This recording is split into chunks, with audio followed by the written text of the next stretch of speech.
जय श्री राम जी। आप सभी को आपके अपने YouTube चैनल धार्मिक भजन कीर्तन बरवाला में आप सभी का फिर से स्वागत है। जैसा कि आप सभी को पता है कि आज एकादशी है, तो आज की इस वीडियो में मैं आप सभी को फागुन मास के शुक्ल पक्ष की एकादशी, जिसका नाम आमला एकादशी है, की कथा सुनाएंगे।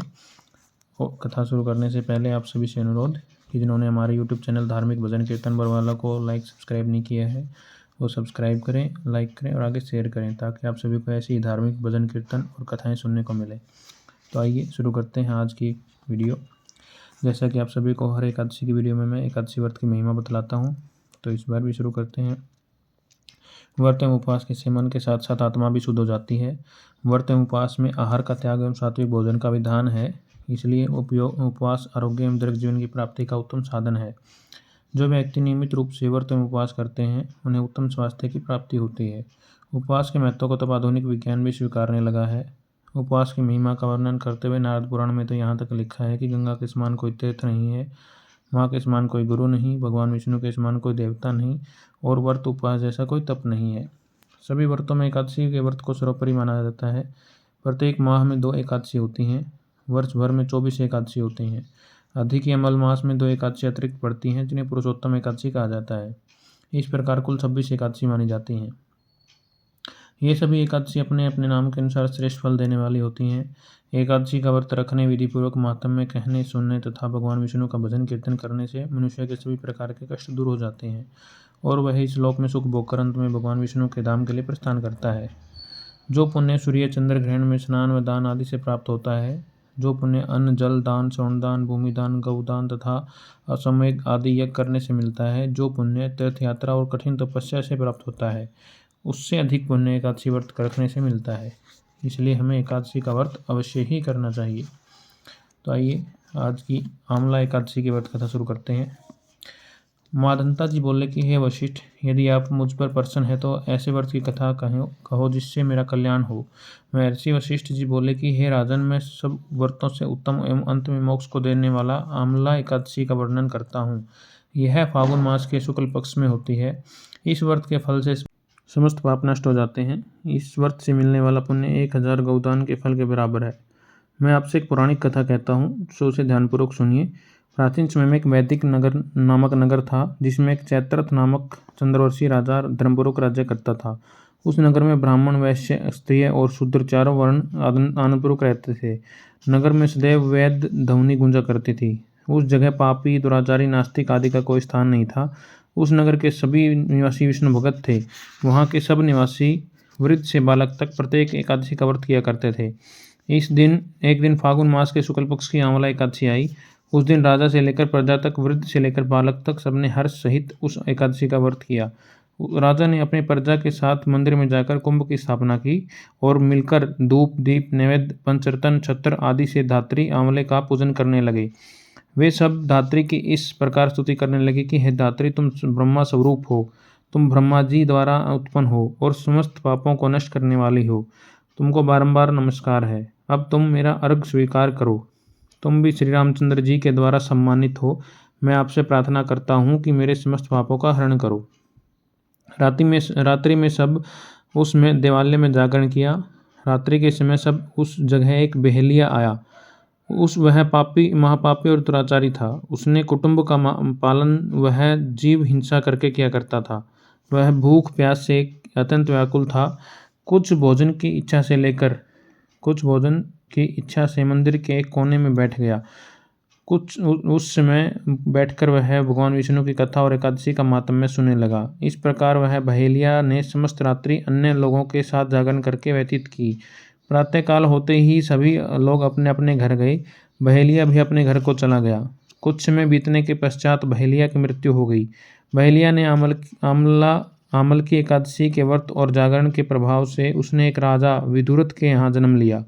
उसका नाम बसुरथ रखा गया। बड़ा होने पर वह चतुरंगिनी सेना और धन धान्य से युक्त होकर 10 सहस्त्र ग्रामों का पालन करने लगा।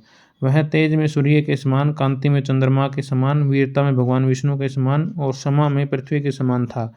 वह अत्यंत धार्मिक, सत्यवादी, कर्मवीर और विष्णु भगत था। वह सदैव यज्ञ किया करता था। दान देना उसका नित्य का कर्तव्य था। वह निष्ठापूर्वक अपनी प्रजा का पालन करता था। एक दिन राजा शिकार खेलने के लिए गया। देवयोग से वह राजा दिशा ज्ञान न होने के कारण रास्ता भूल गया। थकान के कारण वह उसी वन में एक वृक्ष के नीचे सो गया। उसी जगह पहाड़ी डाकू वहां आए और राजा को अकेला देखकर उस पर मारो मार का शब्द करके टूट पड़े। वह डाकू कहने लगे कि इस दुष्ट राजा ने हमारे सगे संबंधियों को मारा है और देश से निकाल दिया, अतः इसे अब अवश्य मारना चाहिए। ऐसा कहकर वे म्लेच्छ राजा पर अस्त्र शस्त्रों से प्रहार करने लगे। उनके अस्त्र शस्त्र राजा के शरीर पर गिरते ही नष्ट हो जाते, राजा को पुष्पों के समान प्रतीत होते। बाद में उन डाकुओं के अस्त्र शस्त्र उन पर उल्टा प्रहार करने लगे, जिससे वे मूर्छित हो गए। उस समय राजा के शरीर से एक देवी प्रकट हुई, जो अत्यंत सुंदर वस्त्रों और आभूषणों से अलंकृत थी।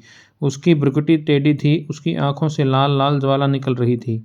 देवी उस समय साक्षात काल प्रतीत हो रही थी। वह म्लेच्छों को मारने दौड़ी और समस्त डाकुओं के काल को गाल में पहुंचा दिया।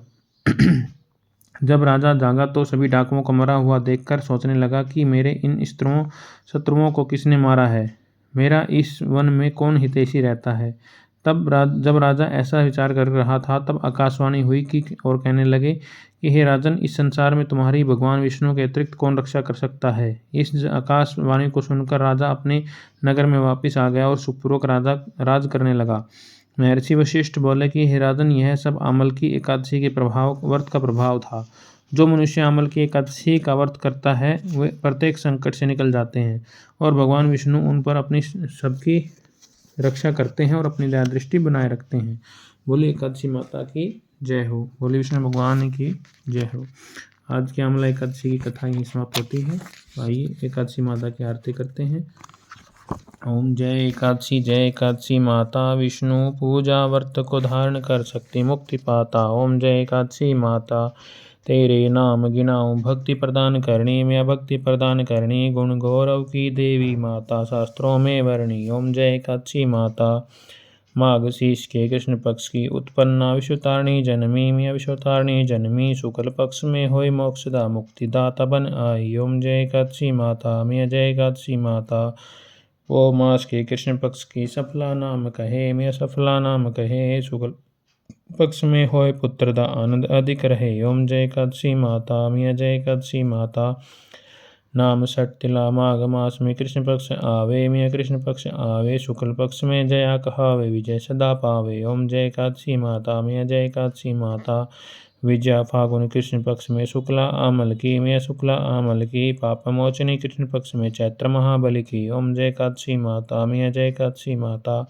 चैत्र शुक्ल में नाम काम धन देने वाली, मैं धन देने वाली, नाम वृथनी कृष्ण पक्ष में विशाख महावाली। ओम जय एकादशी माता, मैं जय एकादशी माता, शुक्ल पक्ष में होय मोहिनी अपराजेष्ठ कृष्ण पक्षी, मैं प्राजेष्ठ कृष्ण पक्षी, नाम निर्जला सब सुख करनी, शुक्ल पक्ष रखी। ओम जय एकादशी माता, मैं जय एकादशी माता, योगिनी नाम आषाढ़ में जानो कृष्ण पक्ष करनी, मैं कृष्ण पक्ष करनी, देवशैनी नाम कहायो शुक्ल पक्ष धरणी। ओम जय एकादशी माता, मैं जय एकादशी माता, कामिका सावन मास में आवे कृष्ण पक्ष कहिए, मैं कृष्ण पक्ष कहिए, सावन शुक्ला होय पुत्र दा आनंद से रहिए। ओम जय एकादशी माता, मैं जय एकादशी माता, अजा भाद्रपद कृष्ण पक्ष की परिवर्तनी शुक्ला, मैं अपरिवर्तनी शुक्ला, इंद्रा अश्विन कृष्ण पक्ष में वर्त से भवसागर निकला। ओम जय एकादशी माता, मैं जय एकादशी माता, पाप कुंस है शुक्ल पक्ष में पाप हरण हारी, मैं पाप हरण हारी, रमा मास कार्तिक में आवे सुखदायक भारी। ओम जय एकादशी माता, मैं जय एकादशी माता,